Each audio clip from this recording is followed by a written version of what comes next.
Olá, meus queridos irmãos e amigos do programa Conhecendo a Fé Católica. Seguimos no mês de setembro e com ele gostaria de aprofundar com os senhores esta unidade que contém a Sagrada Escritura, a união do Antigo com o Novo Testamento.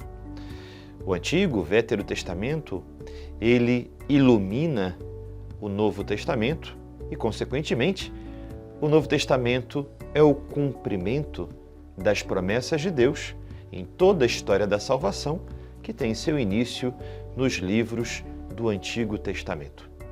É muito interessante, meus irmãos, esta unidade entre os testamentos e como nós vamos lendo desde o primeiro livro do Gênesis até o último Apocalipse de São João e o cumprimento de todas as promessas realizadas também pela boca dos profetas, assim também pelos livros sapienciais que foram instruindo o povo de Deus na conversão de seus pecados e na volta de seu coração para Deus.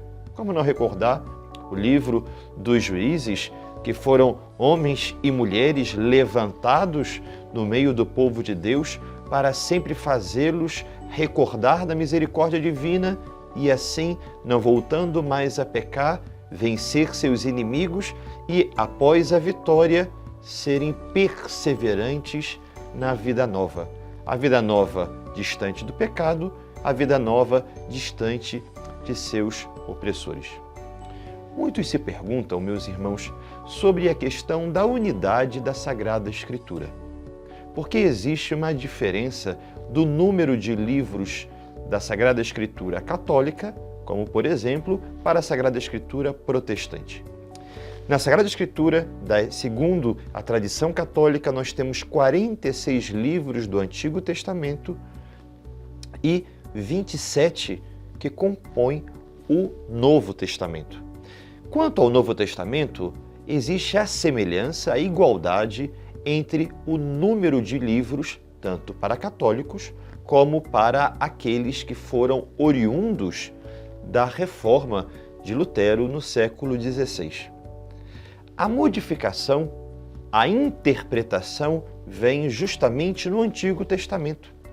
Porque então os nossos irmãos oriundos da Reforma, eles vão a uma lista existente de livros sagrados dos judeus com o número de 39, ou seja, 7 livros a menos. Mas se nós fizermos um estudo aprofundado e detalhado desta diferença, vamos descobrir que a primeira tradução da Sagrada Escritura do hebraico para o grego continham os 46 livros e que 7 desses livros que não se encontram na lista dos nossos irmãos judeus, e assim lista esta copiada pelos oriundos da Reforma, se deu através do tempo onde a tradição semita, por motivos históricos, por questionamentos escriturísticos e até mesmo por razões antropológicas e sociológicas, foram retirando, não viram conveniente a presença de 7 livros ali no Antigo Testamento. Dessa forma, eis o motivo pelo qual há uma diferença do número de livros sagrados que formam as Escrituras, tanto para católicos, bem como para protestantes, também ditos evangélicos.